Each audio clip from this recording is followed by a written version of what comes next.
ಇವತ್ತಿನ ಒಂದು ಪಾಠವನ್ನು ಶುರು ಮಾಡ್ತಾ ಇದ್ದೀನಿ. ಮಕ್ಕಳು ಕೇಳಿಸ್ಕೊಳ್ತಕ್ಕದ್ದು, ಪೇಪರು ಪೆನ್ನನ್ನು ಪಕ್ಕದಲ್ಲಿ ಇಟ್ಕೋಬೇಕು. ಏಕೆಂತಂದರೆ ನಾವೇನು ಹೇಳ್ತೀವೋ ವಿಷಯಗಳು, ಅದರಲ್ಲಿ ಇಂಪಾರ್ಟೆಂಟ್ ವಿಷಯಗಳನ್ನು ರೆಕಾರ್ಡ್ ಮಾಡ್ಕೊಳ್ಳೋದಿರುತ್ತೆ ಮಕ್ಕಳು.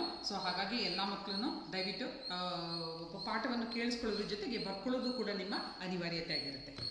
ವಿದ್ಯಾರ್ಥಿಗಳೇ, ಗುಡ್ ಮಾರ್ನಿಂಗ್. ಇವತ್ತಿನ ಕ್ಲಾಸ್ನಲ್ಲಿ ಔರಂಗಜೇಬ್ ಅನ್ನುವಂತಹ ವ್ಯಕ್ತಿಯ ಕುರಿತು ನಾನು ಮಾತಾಡಲಿದ್ದೇನೆ. ಹಾಗೆ ಔರಂಗಜೇಬನ ದಕ್ಕನ್ ನೀತಿ ವಿಶೇಷವಾಗಿ ನಿಮಗೆ ಪಾಠದಲ್ಲಿ ಇರುವಂಥದ್ದು. ಏಕೆಂತಂದರೆ ಔರಂಗಜೇಬ್ ಮೊಘಲರ ಪತನಕ್ಕೆ ಕಾರಣವಾದ ತನ್ನ ನೀತಿಗಳಿಂದ ಅಂತ ನಾವು ಹೇಳ್ತೀವಿ ಇತಿಹಾಸದಲ್ಲಿ. ಯಾಕೆಂದರೆ ಮತಾಂಧನಾಗಿದ್ದ, ಕೆಟ್ಟ ಬುದ್ಧಿಯ ಒಂದು ಕ್ರೂರತ್ವದ ಒಂದು ಪ್ರತಿಪಾದನೆಯನ್ನು ಈತ ಮಾಡ್ತಾ ಇದ್ದ.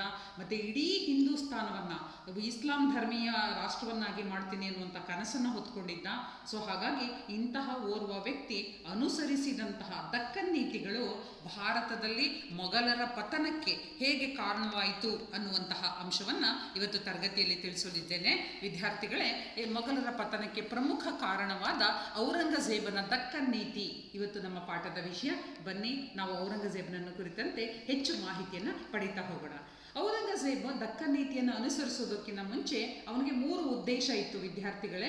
ಏನಪ್ಪ ಅದು 3 ಉದ್ದೇಶಗಳು ಅಂದರೆ, ದಕ್ಷಿಣದಲ್ಲಿ ಬಿಜಾಪುರ ಮತ್ತು ಗೋಲ್ಕೊಂಡಗಳ ಪ್ರಾಂತ್ಯಗಳನ್ನು ಸಂಪೂರ್ಣವಾಗಿ ಜಯಿಸುವಂಥದ್ದು, ಕೆಳಗಡೆ ದಕ್ಷಿಣ ಭಾರತದಲ್ಲಿ ಪ್ರಬಲರಾಗ್ತಾ ಇರುವಂತಹ ಮರಾಠರನ್ನು ನಿಯಂತ್ರಿಸುವಂಥದ್ದು, ಹಾಗೆಯೇ ಮೊಘಲ್ ಪ್ರಭುತ್ವವನ್ನು ದಕ್ಷಿಣ ಭಾರತದಾದ್ಯಂತ ಹರಡುವಂಥದ್ದು. ಈ 3 ಉದ್ದೇಶಗಳನ್ನು ಇಟ್ಕೊಂಡು ಈ ವಿಷಯದಲ್ಲಿ ದಕ್ಕನ್ ನೀತಿಯನ್ನು ಔರಂಗಜೇಬ್ ಅನುಸರಿಸ್ತಾ. 1 ಬಿಜಾಪುರವನ್ನು ಗೆಲ್ಲೋದು, 2ನೇದು ಗೋಲ್ಕೊಂಡವನ್ನು ಗೆಲ್ಲೋದು, ಮತ್ತು 3ನೇದು ಮರಾಠರನ್ನು ನಿಯಂತ್ರಿಸುವಂಥದ್ದು, ಹಾಗೆಯೇ ಮೊಘಲ್ ಪ್ರಭುತ್ವವನ್ನು ಇಡೀ ದಕ್ಷಿಣ ಭಾರತದಾದ್ಯಂತ ಹರಡುವಂಥದ್ದು. ಈ 3 ಉದ್ದೇಶಗಳನ್ನ ಆತ ಇಟ್ಕೊಂಡಿದ್ದ. ಈಗ ನಾವು ನೋಡ್ತಾ ಹೋಗೋಣ, ದಕ್ಕನ್ ನೀತಿಯಲ್ಲಿ ಇವನು ಅನುಸರಿಸಿದಂಥ ಪ್ರಮುಖ ಅಂಶ ಏನು ಅನ್ನೋದನ್ನು ಇವತ್ತು ನಾವು ನೋಡ್ತಾ ಹೋಗೋಣ. ಅಹಮದ್ ನಗರದಲ್ಲಿ ಬಿಡಾರ ಹೂಡ್ದ ಇವನು. ಸುಮಾರು 70,000 ಸೈನಿಕರ ಜೊತೆ ಇದ್ದ ಅಂತ ಇತಿಹಾಸ ಹೇಳುತ್ತೆ. ಬಿಡಾರ ಹೂಡ್ಕೊಂಡು ಸುಮಾರು 25 ವರ್ಷಗಳನ್ನು ಈತ ಅಹಮದ್ ನಗರದಲ್ಲಿ ಕಳೆದ. ಅಂದರೆ ಅವನು ಉತ್ತರ ಭಾರತಕ್ಕೆ ಹೋಗಲೇ ಇಲ್ಲ, ಅವನು ಸಾಯುವವರೆಗೂ ಅವನು ಹೋಗಲಿಲ್ಲ. ದೆಹಲಿಯನ್ನು, ಆಗ್ರಾವನ್ನು ಅವನು ಮತ್ತೆ ಸಂದರ್ಶಿಸಲೇ ಇಲ್ಲ. ಯಾಕೆಂದರೆ ಅವನು ಅಹಮದ್ ನಗರ, ದಕ್ಷಿಣ ಭಾರತದ ಅಹಮದ್ ನಗರಕ್ಕೆ ಬಂದ್ಬಿಟ್ಟಿದ್ದ. ಇಲ್ಲಿ ಬಂದು ಸುಮಾರು 25 ವರ್ಷ ಕಾಲ ಕಳೆದ. ಈ 25 ವರ್ಷದಲ್ಲೂ ದಕ್ಷಿಣ ಭಾರತವನ್ನು ಗೆಲ್ಲೋದು ಹೇಗೆ ಅಂತ ಸ್ಟ್ರಾಟಜಿ ಮಾಡೋದ್ರಲ್ಲೇ ಇವನಿಗೆ ಈ 25 ವರ್ಷ ಕಳೆದೋಯ್ತು. ಮರಾಠರನ್ನ ಗೆಲ್ಲಲಿಕ್ಕೆ ಆಗಲಿಲ್ಲ, ಹಾಗೆ ಇತರೆ ಸೈನಿಕರನ್ನ, ತನ್ನ ಕಡೆ ಸೈನಿಕರನ್ನ ಉಳಿಸ್ಕೊಳ್ಳೋಕ್ಕೆ ಆಗಲಿಲ್ಲ. ಅವನಿಗೆ ಅಪಾರ ಹಣ ಖರ್ಚಾಯಿತು, ಅಪಾರ ಸೈನಿಕರ ನಷ್ಟ ಆಯಿತು. ಆದರೂ ಕೂಡ ದಕ್ಷಿಣ ಭಾರತ ಮೊಘಲರ ಕೈಗೆ ಇವನ ಕಾಲದಲ್ಲಿ ಬರಲಿಲ್ಲ. ಈ ನೀತಿಯಲ್ಲಿ ಪ್ರಮುಖ ಅಂಶಗಳನ್ನು ಈಗ ಹೇಳ್ತಾ ಹೋಗ್ತೀನಿ ವಿದ್ಯಾರ್ಥಿಗಳೇ. ಅಹಮದ್ ನಗರದಲ್ಲಿ ಬಿಡಾರ ಹೂಡಿದಂತಹ ಔರಂಗಜೇಬು ಸುಮಾರು 25 ವರ್ಷಗಳನ್ನ ಬೇಯಿಸಿ ಮತ್ತೆ ದೆಹಲಿಗೆ ಹಿಂತಿರುಗಿ ಹೋಗೋಕ್ಕಾಗದಲೇ ಬಿಜಾಪುರದ ಸುಲ್ತಾನ ಸಿಕಂದರ್ ವಲಿ ಶಾ, ಅವನ ಹೆಸರು ನೋಡಿ ಮಕ್ಕಳೇ, ನೆನ್ಪಿಟ್ಕೋಬೇಕು. ಬಿಜಾಪುರದ ಸುಲ್ತಾನ, ಅವನ ಹೆಸರು ಸಿಕಂದರ್ ವಲಿ ಶಾ ಅಂತ. ಇವನು ಯುದ್ಧ ಮಾಡೋಕ್ಕೆ ಶುರು ಮಾಡ್ದ ಔರಂಗಜೇಬು. ಯಾರ ಜೊತೆ? ಬಿಜಾಪುರದ ಸುಲ್ತಾನನ ಜೊತೆ ಯುದ್ಧ ಮಾಡೋದಕ್ಕೆ ಶುರು ಮಾಡ್ದ. ಆದರೆ ಯುದ್ಧದಲ್ಲಿ ಬಿಜಾಪುರದ ಸುಲ್ತಾನ ಸಿಕಂದರ್ ವಲಿ ಶಾ ಸೋತು ಹೋದ. ಯಾಕೆಂದರೆ ಅವನು ಒಬ್ಬ ಚಿಕ್ಕ ವಯಸ್ಸಿನ ಹುಡುಗ, ಅವನಿಗೆ ಹೆಚ್ಚು ಆಡಳಿತದ ಅನುಭವ ಇರಲಿಲ್ಲ, ಯುದ್ಧದ ಅನುಭವ ಇರಲಿಲ್ಲ. ಹಾಗಾಗಿ ವಲಿ ಶಾ ಯುದ್ಧದಲ್ಲಿ ಸೋಲಿಸಲ್ಪಟ್ಟ. ಸೊ 1700ರಲ್ಲಿ ಇದು ಬಿಜಾಪುರ ಅನ್ನುವಂಥದ್ದು ಮೊಘಲರ ವಶವಾಯಿತು. ಇದಕ್ಕೆ ಸಿಕ್ಕಾಬಟ್ಟೆ ದುಡ್ಡು ಖರ್ಚಾಯಿತು ಮೊಘಲರ ಖಜಾನೆಯಲ್ಲಿ. ಹಾಗೆಯೇ ಮೊಘಲರ ಸೈನಿಕರು ಕೂಡ ಬಹಳಷ್ಟು ಸಂಖ್ಯೆಯಲ್ಲಿ ಹತರಾದರು. ಹಾಗೆ ಬಹಳಷ್ಟು ಸೈನಿಕರನ್ನ ಯುದ್ಧದಲ್ಲಿ ಹಾಗೆಯೇ ಅವ್ರನ್ನ ಏನೋ ಮಾಡಿ ಅವರಿಗೆ ಹುಷಾರು ಮಾಡೋಕ್ಕಾಗಲ್ಲ ಅನ್ನುವಂಥ ಸಂದರ್ಭದಲ್ಲೂ ಕೂಡ ಅವರನ್ನ ಯುದ್ಧ ರಂಗದಲ್ಲಿ ಬಿಟ್ಟು ಬರುವಂತಹ ಒಂದು ಪ್ರಸಂಗ ಕೂಡ ಆ ಮೊಘಲರಿಗೆ ಬಂತು. ಆದರೂ 1700ರಲ್ಲಿ ಬಿಜಾಪುರ ಇವನ ಪಾಲಾಯಿತು. ನಂತರ ಗೋಲ್ಕೊಂಡದ ಕಡೆಗೆ ಇವನು ದೃಷ್ಟಿಯನ್ನು ಹರಿಸ್ತಾ, ಗೋಲ್ಕೊಂಡದ ಅರಸ ಇದ್ದ, ಅವನ ಹೆಸರು ಕುತುಬ್ ಶಾ ಅಬುಲ್ ಹಸನ್ ಅಂತ ಅವನ ಹೆಸರು, ಕುತುಬ್ ಶಾ ಅಬುಲ್ ಹಸನ್ ಅಂತ ಅವನ ಹೆಸರು. ಸೊ ಇವನು ಶಿಯಾ ಪಂಗಡಕ್ಕೆ ಸೇರಿದ್ದ. ಮುಸ್ಲಿಂ ಧರ್ಮದಲ್ಲೇ 2 ಪಂಗಡಗಳಿರುವಂಥದ್ದನ್ನ ನೀವು ನೋಡಿದ್ದೀರಾ, ಒಂದು ಸುನ್ನಿ ಮತ್ತು ಇನ್ನೊಂದು ಶಿಯಾ, ನಿಮಗೆ ಗೊತ್ತಿರುವಂಥದ್ದು.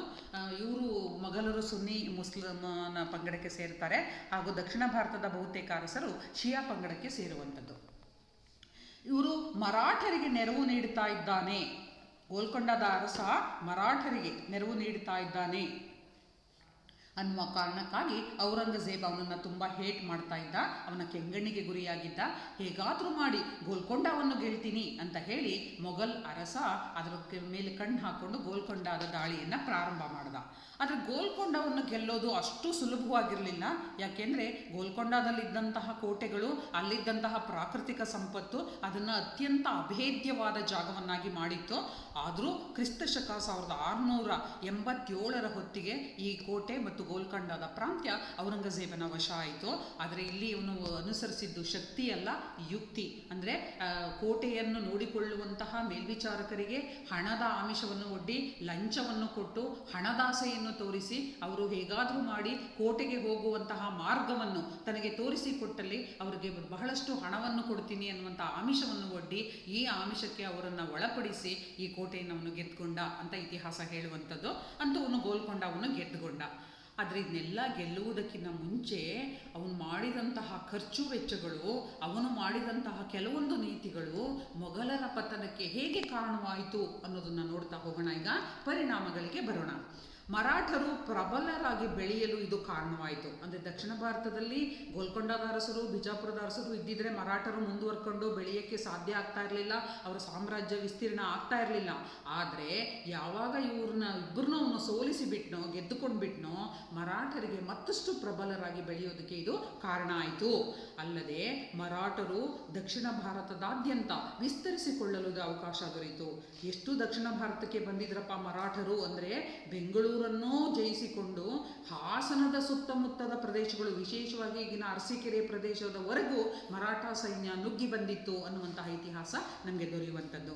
ಸುಮಾರು 25 ವರ್ಷಗಳು ದಕ್ಕನಿನಲ್ಲಿಯೇ ಔರಂಗಜೇಬನು ಕಳೆದಿದ್ದರಿಂದ ಉತ್ತರ ಭಾರತ ಅರಾಜಕತ್ವದ ತಾಣವಾಯಿತು. ಮೊಘಲರ ಸಾಯಲಿಲ್ಲ, ಅಯ್ಯೋ ಅರಸರೆಲ್ಲೋ ದಕ್ಷಿಣ ಭಾರತದಲ್ಲಿದ್ದಾರಂತೆ, ಅವ್ರಿನ್ನು ಉತ್ತರ ಭಾರತಕ್ಕೆ ಬರೋದೇ ಇಲ್ವಂತೆ ಅಂತ ಹೇಳಿ ವದಂತಿಗಳು ಪ್ರಾರಂಭ ಆದಾಗ ಏನಾಯಿತು, ಉತ್ತರ ಭಾರತದಲ್ಲಿ ಸಿಖ್ಖರು ಪ್ರಬಲರಾದರು, ಜಾಟ್ ಅನ್ನುವಂತಹ ಒಂದು ಸಮುದಾಯದವರು ಪ್ರಬಲರಾದರು. ಸೊ ಇವರೆಲ್ಲರ ನಡುವೆ ಯುದ್ಧಗಳಿಗಾಗಿ ಮಾಡಿದಂತಹ ಹಣದಿಂದ ಮೊಘಲ್ ಖಜಾನೆ ಬರಿದಾಯಿತು. ಯುದ್ಧದಲ್ಲಿ ಎಷ್ಟೆಲ್ಲ ಹಣಕಾಸು ಖರ್ಚಾಗುತ್ತೆ, ಲಂಚ ಕೊಡೋದಕ್ಕೆ ಖರ್ಚಾಯಿತು, ಸೈನಿಕರ ಉಸ್ತುವಾರಿಗಾಗಿ ಖರ್ಚಾಯಿತು, ಆಹಾರದ ಸಾಮಗ್ರಿಗಳ ಸರಬರಾಜಿಗೋಸ್ಕರ ಹಣ ಖರ್ಚಾಯಿತು, ಯುದ್ಧಾಶ್ವಗಳಿಗಾಗಿ ಖರ್ಚಾಯಿತು, ಸುಮಾರು 500ಕ್ಕೂ ಹೆಚ್ಚು ಯುದ್ಧದ ಆನೆಗಳನ್ನು ಬಳಸಲಾಯಿತು ಅಂತ ಈ ಯುದ್ಧದಲ್ಲಿ ಹೇಳಲಾಗುತ್ತೆ. ಆನೆಗಳು, ಸವಾರರು, ಸೈನಿಕರು, ಪದಾತಿ ದಳದವರು, ಅಲ್ಲಿ ಹಾಡೋರು ಬೇರೆ ಇದ್ದರು. ಇವರ ಸೈನ್ಯದಲ್ಲಿ ಹಾಡೋರು, ಸೈನಿಕರಿಗೆ ಎಂಟರ್ಟೈನ್ಮೆಂಟ್ ಕೊಡಬೇಕಾಗುತ್ತೆ, ರಾತ್ರೋರಾತ್ರಿ ಬಿಡಾರ ಮಾಡಬೇಕಾಗುತ್ತೆ, ಕ್ಯಾಂಪ್ ಹಾಕಬೇಕಾಗುತ್ತೆ ಅಂತ ಹೇಳಿಲ್ಲ ಮಾಡೋಕ್ಕೆ ಶುರುವಾಯಿತು. ಸೊ ಇಂಥ ಸಂದರ್ಭದಲ್ಲಿ ಅಪಾರವಾದಂಥ ಮೊಘಲ್ ಖಜಾನೆಯ ಹಣ ಖರ್ಚಾಯಿತು, ಖಜಾನೆ ಬರಿದಾಯಿತು.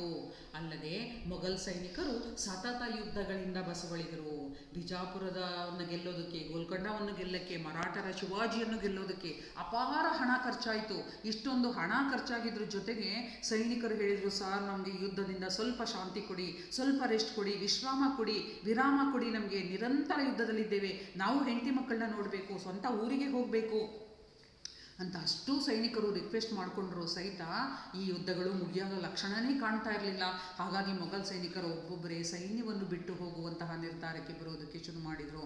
ಅಯ್ಯೋ ಸೈನ್ಯದಲ್ಲಿ ದುಡ್ದೇನಾಗಬೇಕು, ನಾವು ಬೇಡವೇ ಬೇಡ ನಮಗೆ ಸೈನಿಕ ಕೆಲಸ ಅಂತ ಹೇಳಿ ಸೈನ್ಯವನ್ನು ಬಿಟ್ಟು ಹೋಗುವಂಥದ್ದು. ರಾತ್ರೋರಾತ್ರಿ ಮೊಘಲ್ ಸೈನಿಕರು ಸೈನ್ಯವನ್ನು ಬಿಟ್ಟು ನೀರಿಗೆ ಹಾರಿ, ನೀರಿನಲ್ಲಿ ಈಜ್ಕೊಂಡು ಬೇರೆ ಊರನ್ನು ತಲುಪಿ ಈ ಸೈನ್ಯದ ಸಹವಾಸವೇ ಬೇಡ ಅಂತ ಹೋಗುವಂತಹ ಒಂದು ಪ್ರಕ್ರಿಯೆ ಕೂಡ ನಡೆಯಿತು. ಅಲ್ಲದೆ ಪ್ರತಿದಿನ ಯುದ್ಧ, ಪ್ರತಿದಿನ ಕೋಟೆಯ ಮೇಲಿನ ಆಕ್ರಮಣ, ಇವುಗಳಿಂದ ಬಸವಳದಂತಹ ಸೈನಿಕರು ಕಲೆ, ಸಾಹಿತ್ಯ, ಶಿಕ್ಷಣ, ಸಂಗೀತ ಈ ಎಲ್ಲ ಕ್ಷೇತ್ರಗಳನ್ನು ಯಾರೂ ನೋಡೋರಿಲ್ಲ, ಯಾರೂ ಕೇಳೋರಿಲ್ಲ, ಹಾಡೋರಿಲ್ಲ, ಶಿಕ್ಷಣ ಪಾಠ ಮಾಡೋರಿಲ್ಲ, ಸ್ಕೂಲ್ಗಳಿಲ್ಲ, ಅಗ್ರಹಾರಗಳಿಲ್ಲ, ಪಾಠಶಾಲೆಗಳು ನಡೀತಿಲ್ಲ, ದೇವಾಲಯಗಳು ಮುಚ್ಚಿವೆ. ಸೊ ಇಂಥ ಸಂದರ್ಭ ಬಂತು. ಈಗ ಕಲೆ ಇಲ್ಲ, ದೇವಸ್ಥಾನ ಕಟ್ಟೋರಿಲ್ಲ, ಯಾವುದೇ ದೇವಸ್ಥಾನಕ್ಕೆ ಬಂದು ಪೂಜೆ ಮಾಡೋರಿಲ್ಲ, ಶಿಕ್ಷಣ ಶಾಲೆಯಲ್ಲಿ ಬಂದು ಪಾಠ ಮಾಡೋರಿಲ್ಲ. ಸೊ ಇಂತಹ ಒಂದು ಸಂದರ್ಭದಲ್ಲಿ ಕಲಾಕ್ಷೇತ್ರ, ಸಾಹಿತ್ಯ ಕ್ಷೇತ್ರ, ಶಿಕ್ಷಣ ಕ್ಷೇತ್ರ, ಸಂಗೀತ ಕ್ಷೇತ್ರ ಇವೆಲ್ಲವೂ ಬಡವಾದವು, ಕೇಳೋರಿಲ್ಲದಂತಾದವು. ಇದೆಲ್ಲದರ ಜೊತೆಗೆ ಅತ್ಯಂತ ಪ್ರಮುಖವಾದಂಥ ಒಂದು ಪರಿಣಾಮ ಏನಪ್ಪ ಅಂದರೆ, ಮೊಘಲರ ಆರ್ಥಿಕ ಪರಿಸ್ಥಿತಿ ಹದಗೆಟ್ಟು ಹೋಯಿತು. ಅಂದರೆ ಮುಂದೆಂದೂ ಚೇತರಿಸ್ಕೊಳ್ಳೋಕ್ಕಾಗಲಿಲ್ಲ ಮೊಘಲರು. ಕ್ರಿಸ್ತಶಕ 1707ರಲ್ಲಿ ಔರಂಗಜೇಬನ ಮರಣವಾಯಿತು. ಔರಂಗಜೇಬನ ಮರಣದ ತರುವಾಯ ಮೊಘಲ್ ಅರಸರು ಅವನು ಬಂದಂಥ ಔರಂಗಜೇಬನ ಮಗ ಮುವಾಜಮ್ ಅಂತ ಬಂದ, ಅವನ ಮಗ ಅಹಮದ್ ಶಾ ಬಂದ, ಅದಾದಮೇಲೆ ಅವನು ಬಹದ್ದೂರ್ ಶಾ ಅಂತ ಹೆಸರಿನಲ್ಲಿ ಇನ್ನೊಬ್ಬ ಬಂದ.